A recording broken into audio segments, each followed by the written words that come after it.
بسم اللہ الرحمن الرحیم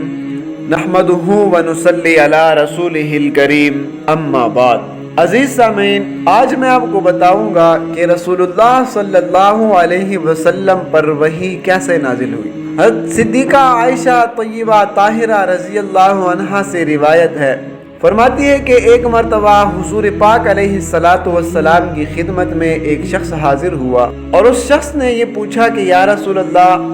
آپ پر وحی کیسے نازل ہوتی ہے؟ اس شخص کا نام حارث بن ہشام تھا۔ تو رسول اللہ صلی اللہ علیہ وسلم نے فرمایا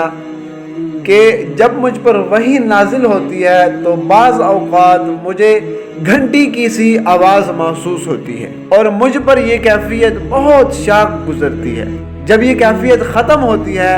تو میرے دل و دماغ میں اس فرشتے کے ذریعے نازل شدہ وحی محفوظ ہو جاتی ہے، اور کسی وقت ایسا ہوتا ہے کہ وہ فرشتہ کسی انسان کے شکل میں آتا ہے اور مجھ سے کلام کرتا ہے اور میں اس کا کہا ہوا محفوظ کر لیتا ہوں، یاد کر لیتا ہوں۔ حضرت عائشہ صدیقہ فرماتی ہے کہ میں نے سخت کڑاکے کی سردی میں بھی نبی کریم صلی اللہ علیہ وسلم کو دیکھا کہ جب آپ پر وحی نازل ہونا بند ہو گئی تو رسول اللہ صلی اللہ علیہ وسلم کی پیشانی پسینے سے شرابور ہوا کرتی تھی، یعنی اتنی تکلیف ہوا کرتی تھی، اتنی مشقت ہوا کرتی تھی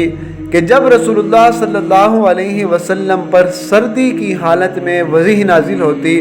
تو سردی کی حالت میں بھی پسینے آیا کرتے تھے۔ اللہ پاک سے دعا ہے کہ اللہ پاک ہمیں حضور علیہ السلام کا سچا عاشق بنائے اور حضور علیہ السلام کی تعلیمات پر عمل کرنے کی توفیق عطا فرمائے۔